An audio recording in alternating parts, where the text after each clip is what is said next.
Hi folks, I hope you're well. So, the last video, yes, about real fellowship. Yeah. But one reason why that won't happen is, of course, letting people see you, properly see you, is not an easy thing for most people. They try to hide who they really are. They come to church, they pretend to be someone that they're not. And when they're away from church, then they're who they are. And they don't really want to mix the two worlds together. Interestingly, the pastor today was talking about a similar thing and saying that that was the nature of the church in Corinth, that they were being spiritual in church and just like the world out of church. Yeah, because they were focusing more on the spiritual resurrection rather than the physical. Well, the whole church is like that now. Most of them are like that now. Oh, yeah, I'd love to be a fly on the wall on these good little Christians in different churches to see how they behave in their own homes. See if they're quite as encouraging and lovely and yeah. But again, no, it's not about them. It really is about, yeah. It is just like this idea of washing feet or having your feet washed by somebody.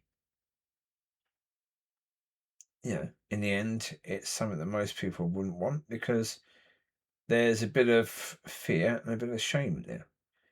If they've got stinky feet, they don't really want somebody touching their feet because they feel ashamed of the fact that they've got stinky feet. Maybe their feet just get stinky very quickly. They're wearing thicker socks because it's winter. They're wearing shoes that are slightly heavier because it's winter.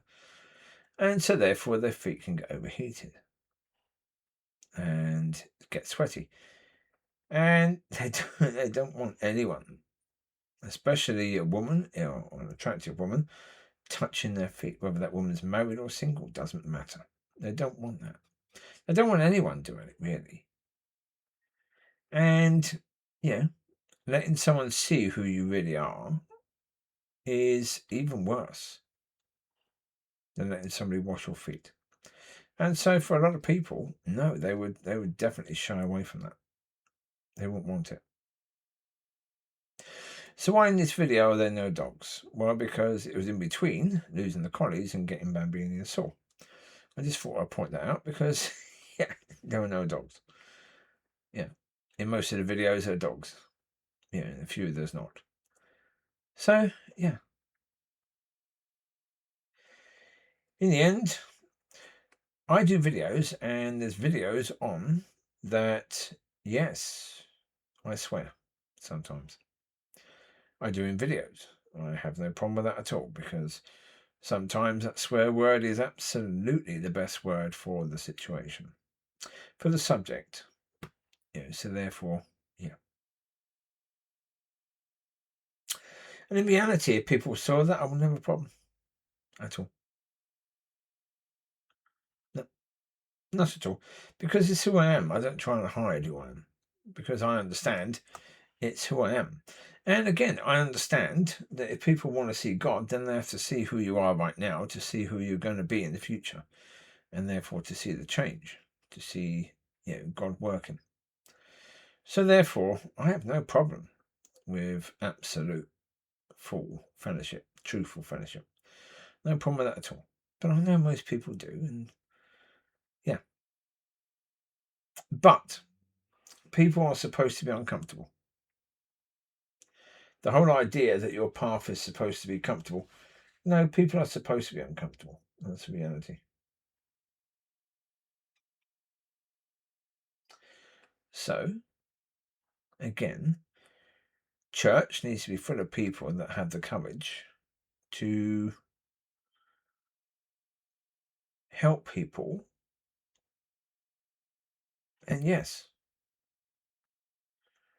to make people uncomfortable when that's necessary. But again, that doesn't feel much like a safe space, does it? And that's the problem with safe space church. you won't have leaders that are happy to make people uncomfortable. And so, yeah, it is very, very much what it is, and that is where we are. And that's why I make such a point about this safe space church and how it's not God, how it is the world, and how it's inviting the world into the church. And if you're inviting the world, you're inviting the devil. And once you invite the devil in, yeah, you're going to have a hard job getting him out. And that's where most churches are. You know, they've invited the devil in, so they're going to have a hard job getting him out, aren't they, really? So, yeah. So there you go. You take care. I wish you well. And if you are in that situation in your church, then go to God about it, because God can deal with it. If you can't, God can. So enjoy. Speak to you soon. Bless you. Bye-bye.